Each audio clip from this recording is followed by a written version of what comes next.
모든 것 감사드립니다. 이런 제목으로 말씀의 은혜를 나누고자 합니다. 먼저 시편 136편 본시의 특징을 두 가지로 간추려보면 다음과 같습니다. 첫 번째는 이 시는 처음부터 끝까지 하나님의 변함없는 사랑을 찬양하고 있는데 매 절마다 여러분이 읽으셨지만 누구에게 감사하라. 그 인자하심이 영원하미로다. 한 절도 빠짐없이 운율감 있게 기록되어 있다는 것입니다. 당시 이스라엘 백성들은 특별한 절기 때가 다가오면 찬양대가 한 절을 부르면 회중이 답송을 하는 패턴으로 감사를 고백했다고 합니다. 우리가 봉독했던 대로 말입니다. 이런 특징이 있고 두 번째로는 이 시는 여호와의 특성을, 그러니까 하나님의 특성을 두 가지로 묘사해주고 있다는 것입니다. 하나는 창조주로, 그리고 또 하나는 역사의 주인으로 하나님을 묘사하고 있습니다. 매 절마다 여호와 하나님이 어떤 분이신지, 그리고 어떤 일을 행하셨는지를 기록하고 있습니다. 1절에서 3절은 시의 도입 부분으로서 영원토록 찬양과 감사를 받으시기에 합당하신 분은 오직 하나님 한 분밖에 안 계시다고 선언하고 있습니다. 1절에서 3절까지는 시인은 하나님께 대한 호칭으로 여기서 세 가지를 사용했습니다.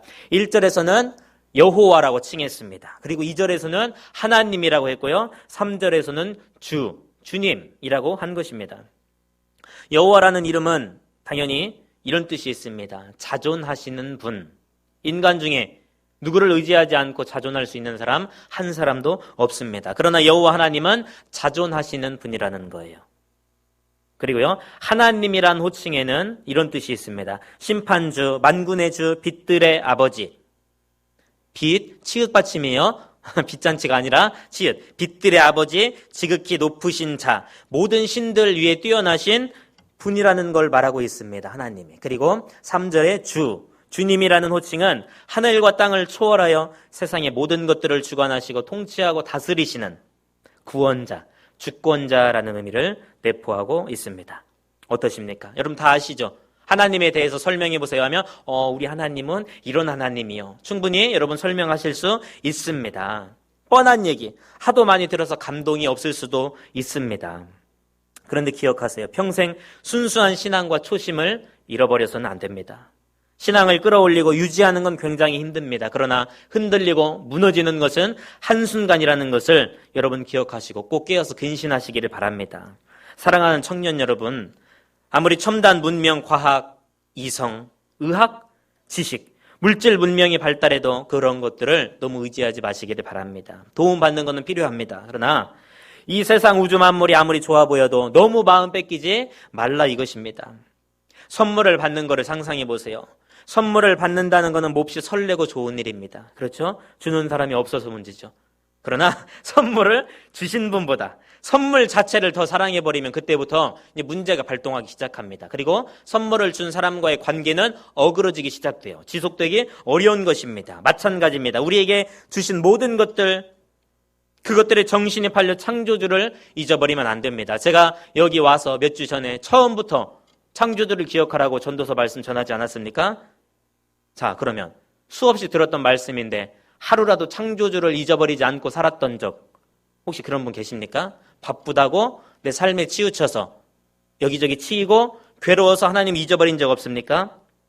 원초적으로 근본적으로 세상을 창조하신 분이 하나님이시라는 것을 여러분 잊지 마시고 오직 하나님께만 찬양과 감사를 올려드리시기를 주님의 이름으로 축원합니다. 4절부터 26절까지는 감사해야 하는 이유를 말하고 있습니다. 하나님께서 행하신 일들이 크게 두 가지 측면에서 부각되고 있습니다. 아까 말씀드렸지만 하나님께 감사해야 하는 이유로 첫째는 하나님은 어떤 분이시라고요? 세상을 창조하신 창조주가 되시기 때문에 우리는 하나님을 찬양해야 되는 것이고, 두 번째, 역사의 주인이 되시기 때문에 우리는 하나님을 경배해야 한다는 것입니다. 기억하세요. 하나님은 창조주이시기 때문에, 하나님은 역사의 주인이시기 때문에 4절부터 26절까지가 그에 대한 소개라는 것입니다.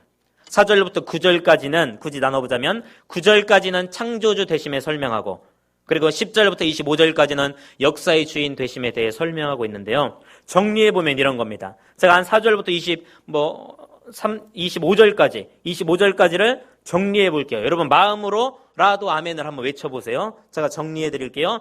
하나님은 모든 신보다 뛰어나신 하나님이십니다. 하나님은 지혜로 세상을 지으신 분입니다. 하나님은 만물을 주관하시는 분입니다. 하나님은 이스라엘뿐 아니라 우리를 자유케 하신 분입니다. 하나님은 여러분 앞을 가로막는 홍해를 가르신 분입니다. 하나님은 여러분이 광야를 지날 때 함께 하시는 분입니다. 감사하세요. 감사하십니까? 감사하시기를 바랍니다. 무엇보다 제가 가장 좋아하고 볼 때마다 은혜 받는 구절은 23절입니다. 오늘 빨리 끝낼 거니까 걱정하지 마세요. 23절입니다. 23절을 한번 같이 읽어보겠습니다. 23절 시작. 우리를 비천한 가운데에서도 기억해 주신 이에게 감사하라. 그 인자하심이 영원함이로다. 아멘.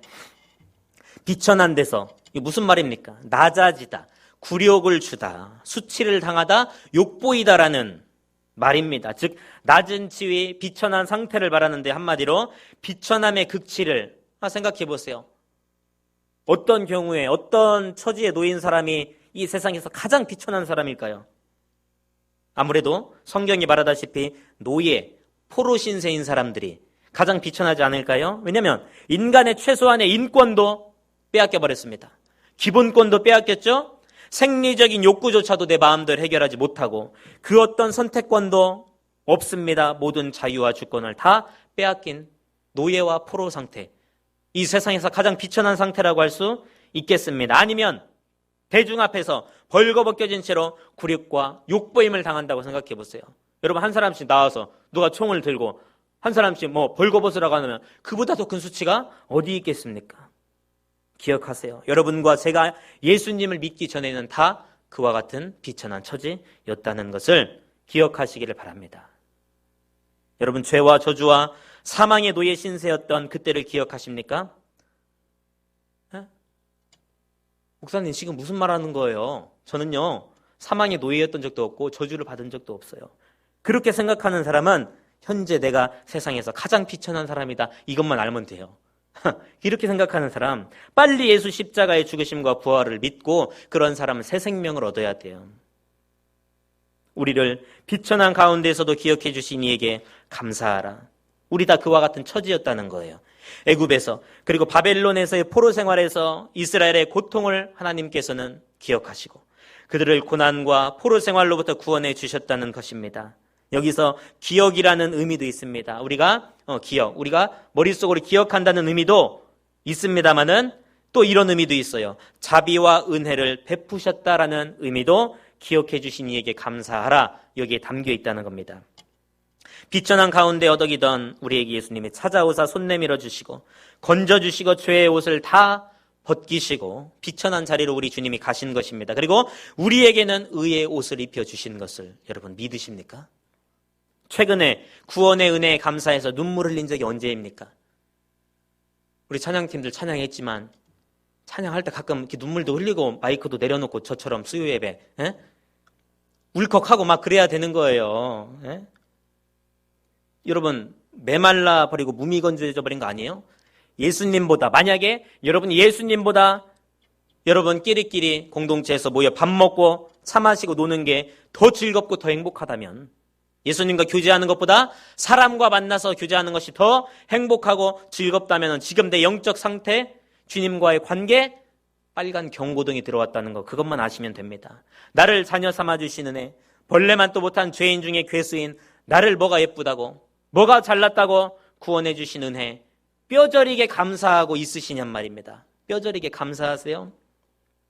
와 주님 감사합니다. 구원의 은혜 하나로 만족합니다. 충분합니다.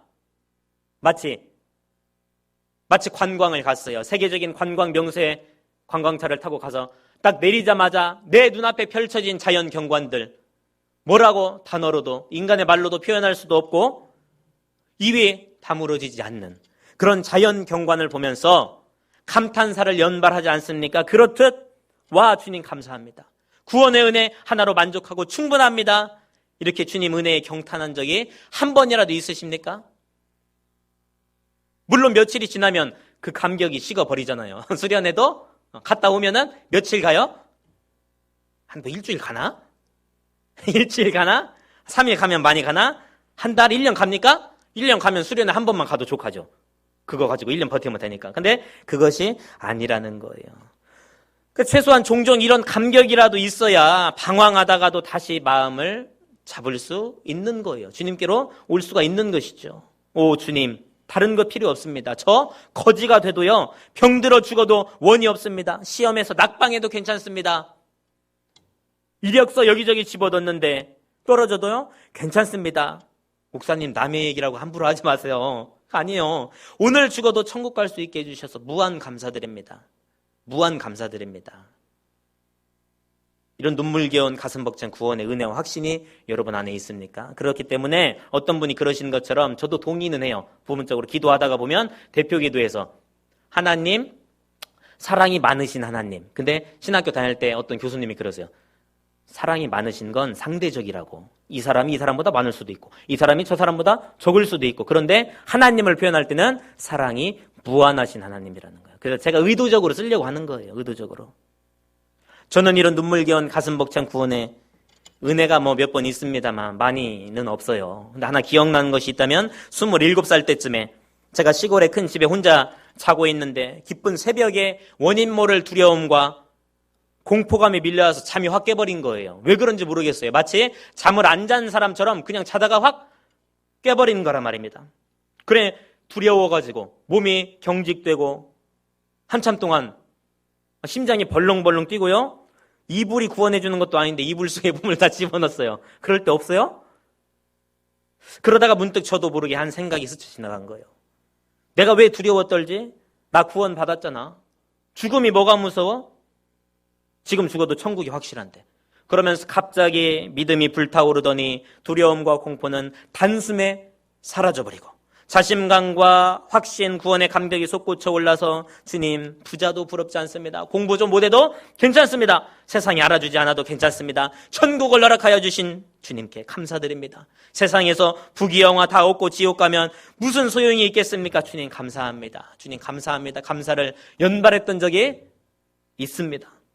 그 고백이 터져나와 며칠 동안 행복했어요. 지금도 힘들 때면은 그때 그 두려움을 몰아내 주시고 평안을 주신 그때 하나님을 떠올리면서 용기를 얻는 거예요. 그러니까 여러분, 하나님과 그런 은밀한 또 놀라운 관계들을 맺어가면서 추억을 쌓으세요. 그럼 어느 순간에 여러분이 힘들었을 때 과거에 그때 만난 하나님을 기억하는 거예요. 다시금 용기와 담력을 얻게 돼요. 이 외에도 한 가지 더 소개하자면 제가 신대원 3학년 때요.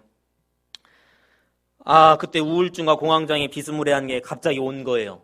갑자기 와가지고는 거의 6개월 동안을 제가 사람도 못 만나고 씻지도 못하고 6개월 동안 안 씻은 건 아니에요. 6개월 동안 안 씻은 거 아니고 막 페인처럼 지냈어요. 페인처럼. 안 겪어본 사람은 몰라요. 지금 뭔 얘기하는가. 그때가 전도사 때인데요. 제가 너무 힘들어가지고 사람들을 만나도 표정이 안 나와요. 그냥 이런 집사님 안녕하세요. 권사님 안녕하세요.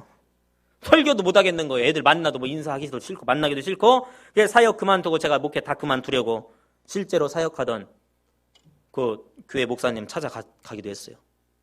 찾아가가지고 저 도저히 못하겠습니다 했더니 저한테 안수기도를 해주시면서 포기하면 안 된다. 그 우울증 무섭더라고요. 오늘 밤에 잠들면 내일 아침에 눈 안 뜨고 하나님 나라에 도착해 있으면 좋겠다. 내일 또 눈 뜨면은 어떻게 버티지? 그런 두려움 경험해 보셨어요? 시간 관계상 다 말씀드릴 수는 없지만 그때 어떻게 회복된 줄 아십니까? 자, 마음이 괴로우니까 혼자 못 있겠어요. 별 생각이 다 들어가지고. 그래서 이제 바로 옆에 소 농장이 있고 저희 집이 있어요. 농장이랑 집이 조립식 지붕이 하나여가지고 냄새가 말도 못해요. 그리고 마당을 지나면 엄마 교회를 하시기 때문에 교회가 있고 그 안에 사택이 있어요. 그러니까 여기서 저 끝에까지가 거의 사택하고 거리예요. 여기 집에서는 저 혼자 살고 그때 혼자 못 있겠어서 제가 사택에 가서 아빠 엄마랑 얘기하면서 거기서 그 집에서 잔 적도 있고 사택에서. 그때가 30살인데 엄마 아빠 30살인데 여러분 웃기죠? 안 겪어본 사람은 몰라요. 우울증 겪기 전까지는 제가 우울증 아무것도 아니라고 생각했어요. 신대원 때도 9년 동안 우울증을 앓던 갑자기 룸메가 있었는데 우울하면 나가서 운동을 해야지. 영화라도 한 편 보고 오거나 아니면 찬양을 하고 말씀을 읽어. 그럼 이기지. 제가 겪어보니까 아무것도 못해요. 아무것도 못하겠더라고요. 그러니 주변에 우울증 있는 사람들 그때는 귀찮고 막 자꾸 신경 써줘야 되니까 그냥 꾀병 부린다고 생각했거든요. 근데 아니에요. 제가 경험한 뒤로는 그 주변에 우울증 앓는 사람이 있으면 제 경험상 팁을 하나 드리자면 자주 연락해야 돼요, 여러분. 지체 중에 누가 우울해하면 자주 연락하고요. 자주 만나고 밖에 나오라고 하고 집에만 있지 말고 밥도 사 먹이고 영화도 보여주고 귀찮게 하라는 거예요. 다른 방법이 있을 수도 있겠지만 한 번은 초저녁인데 제가 힘과 의욕이 없어서 일어날 힘이 없어요. 운동을 그렇게 좋아하는데 일어날 힘이 없는 거예요. 그래서 누워있는데 그때 한 8시, 저녁 8시쯤 넘었는데 엄마가 유튜브, 자기 휴대폰으로 저한테 유튜브 보니까 뭐 찬양 하나 있다 이거 들어봐라 보여주고 틀어주고 엄마는 휴대폰을 놓고 드라마를 보신다고 나가더라고요. 거실로 나갔어요. 그래서 이제 방에 저는 혼자 있는데 그때 연예인 합창단 엑츠29라고 연예인 합창단이 있더라고요. 엑츠가 아니라 사도행전 말하는 거 아닙니까? 29장 없지만 이제 계속 사명을 이어나가겠다는 의미에서 연예인 합창단이 있는데 그 수십 명이 나와서 얼굴 보면 알만한 사람들이 하나님의 은혜라는 찬양을 부르는 거예요. 그 찬양을 듣는데 오늘 뭐 오전 예배 때도 이 목사님이 그 하나님의 은혜 찬양했지만 그 첫 소절부터 눈물이 터지니까 이불을 적실 만큼 엉엉 울어버렸습니다. 그때 다시금 구원의 은혜와 감격이 저를 감싸는 겁니다. 그럼 드는 생각이 맞아. 하나님은 이렇게 찌질하게 우울해서 아무것도 못하고 누워만 있는 나에게도 사랑으로 찾아오셨지. 나 구원받아서 오늘 죽어도 천국인데 이 세상 무서울 거 없지. 그러면서 기도한 겁니다. 하나님, 제가 얼마 전까지만 해도 삶에 대한 의지가 없어서 죽고만 싶었는데 그때 전도사 때인데도 이제는 좀 살아야겠습니다. 그러니까 살 힘을 주시옵소서. 이겨낼 힘을 주시옵소서. 나 이대로 무너질 수 없습니다. 하나님, 다시 일어나서 주님의 길을 걸어가야 합니다. 저를 내버려 두지 마시고 손잡아 좀 일으켜 세워 주시옵소서. 그리고 나니까 하루하루 지나면서 영이 회복되는 거예요. 영이 회복되니까 정신과 육신이 차츰 회복이 되어서 그 우울증이라는 늪에서 빠져나와 다시 주님의 길을 걸어와서 오늘 여러분 앞에 이렇게 설교도 못하는데 서 있지 않습니까? 무조건 감사합니다. 육신의 문제요, 여러분 지금 미래 진로의 문제, 영이 회복되면 육신의 문제는 자연스럽게 해결될 줄로 믿습니다. 그 뒤로는요 조금 겸손해졌어요. 아직도 교만하지만 제가 그렇게 자신감도 넘치고 운동도 좋아하고 근데 우울증 와보니까 아무것도 못해요. 찬양, 말씀 안 들어와요. 그때 제 몸무게 60kg 나갈 텐데 허리 한번 수술하고도 제가 스쿼트랑 데드리프트 120kg, 130kg씩 했어요. 턱걸이도 한 번에 35개씩 하고 했는데 또 한국요가협회 저 3급 지도자 자격증도 있어요. 저 돈 무시하지 마세요. 굴삭기, 지게차 대형 면허증도 있고 어쨌든 나름 몸으로 하는 것들 좋아서 다 해봤습니다. 친구들 만나면 분위기도 주도하고 마음만 먹으면 내 이 세상 쥐락펴락할 수 있겠지. 그런데 하나님께서 하루도 함께 해주시지 않으면 나는 아무것도 할 수 없는, 당장이라도 무너질 수밖에 없는 무력한 존재라는 것을 절실히 깨닫고 조금은 겸손해진 거예요. 제 이야기로 주접들어 죄송하지만 여러분을 비천한 가운데에서도 기억해 주신 하나님께 감사하시기를 바랍니다. 그보다 더 큰 감사는 전에도 없었고 앞으로도 없습니다. 하나님은 살아 계십니다. 24절 보세요. 우리를 우리의 대적에게서 건지신 이에게 감사하라. 건진다는 말이 뭡니까? 뜯어내다, 잡아채다라는 말입니다. 누군가에게 사로잡혀 압제당하고 있는데 더 강한 존재가 나타나서 대적을 무찌르고 무적의 힘으로 우리를 구출해 주셨다는 거예요. 그분이 하나님이시라는 겁니다. 온 이스라엘과 이방인인 우리들, 암울하고 아무 소망 없는 우리들에게 한 줄기 빛과 소망으로 다가오신 하나님의 행적을 강조하고 있습니다. 우리 25절 함께 읽겠습니다. 25절입니다. 25절 시작. 모든 육체에게 먹을 것을 주신 이에게 감사하라. 그 인자하심이 영원하미로다. 아멘. 먹을 것만 보지 말고 먹을 것이 어떠하든지 그 먹을 것을 주신 분께 근본적인 감사를 표하면서 살고 있습니까? 초밥을 먹었어요? 초밥을 주신 하나님께 감사했습니까? 여러분, 음식 불평하지 마세요. 반찬 투정하지 마세요. 일주일 한번 굶어 보실래요? 내 돈 내고 먹었다고 너무 소비자 권리 찾으려고 싸우지도 마세요. 그냥 한번 손해 봤다 생각하고 혈기 부리지 말고 잊어버리세요. 목사님들 다 같이 식당 가도 음식 투정 좀 안 했으면 좋겠어요. 그냥 감사하게 먹으면 되지. 감사하라면서 본전도 못 찾았네. 다시는 오지. 듣기 싫어. 잃으려면 잃으세요. 저는 진짜 듣기 싫다고 저는 선언했어요. 아무 얘기도 안 해요. 그냥 감사하고 먹으면 안 되는 거예요? 그럼 하나님께서 마음의 기쁨과 더 큰 축복을 주시더라고요. 디모데전서 4장 4절 5절 꼭 기억하세요. 디모데전서 4장 4절에서 5절 하나님께서 지으신 모든 것이 선하매 감사함으로 받으면 버릴 것이 없나니 하나님의 말씀과 기도로 거룩하여짐이라. 아멘 아니에요? 하나님께서 지으신 모든 것이 선하다는 거예요. 그렇기 때문에 투정 부리지 말고 내가 감사함으로 받으면 하나도 버릴 것이 없다는 거예요. 하나님의 말씀과 기도로 거룩하여질 것이기 때문에. 음식이 문제가 아닙니다. 맨날 원망과 불평만 늘어놓는 사람은 진수성찬을 먹어도 물 한 잔만 먹어도 체하는 법입니다.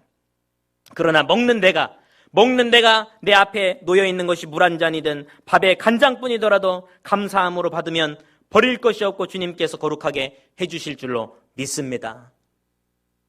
북한, 아프리카에서 굶주리는 사람들 보면서 눈물 흘린 적 있으세요? 그저 치킨, 햄버거, 피자? 아니라니까요. 그런 사람들 5,000원, 10,000원이라도 후원해 보신 적 있으십니까? 더 큰 감사거리를 베풀어 주실 것을 믿습니다. 25절은 잘 보면 여기서 먹을 거라고 했지만 제가 생각하기에는 먹을 것뿐만이 아닙니다. 살아가면서 필요한 육신의 모든 것을 채워주신 하나님께 감사하라는 것입니다. 26절 읽고 마치겠습니다. 26절입니다. 시작. 하늘의 하나님께 감사하라. 그 인자하심이 영원하며. 다시 한번 시작. 하늘의 하나님께 감사하라. 그 인자하심이 영원하미로다. 진정한 감사는 조건과 계산이 붙지 않는 무조건적인 감사입니다. 그리 아니하실지라도, 오 주님 그렇게 하지 아니하실지라도 내 원대로 내 기도대로 들어주시면 감사합니다만 그렇게 하지 아니하실지라도 감사합니다. 여러분, 하나님 선하신 줄로 믿습니다. 나에게 가장 좋은 것 주기를 기뻐하시는 좋으신 아버지인 것을 믿으시기를 바랍니다. 오늘 하루 잠잠히 나를 구원해 주신, 그리고 살면서 필요한 모든 것들 시시때때로 채우시는 주님께 눈물로 감사하시는 복된 주일 되시기를 주님의 이름으로 축원합니다. 감사가 회복되면요, 여러분, 감사가 회복되면 여러분의 상한 마음과 고통스러운 삶이 제가 봤을 때 며칠 사이에 회복될 줄로 믿습니다. 저는 확신합니다.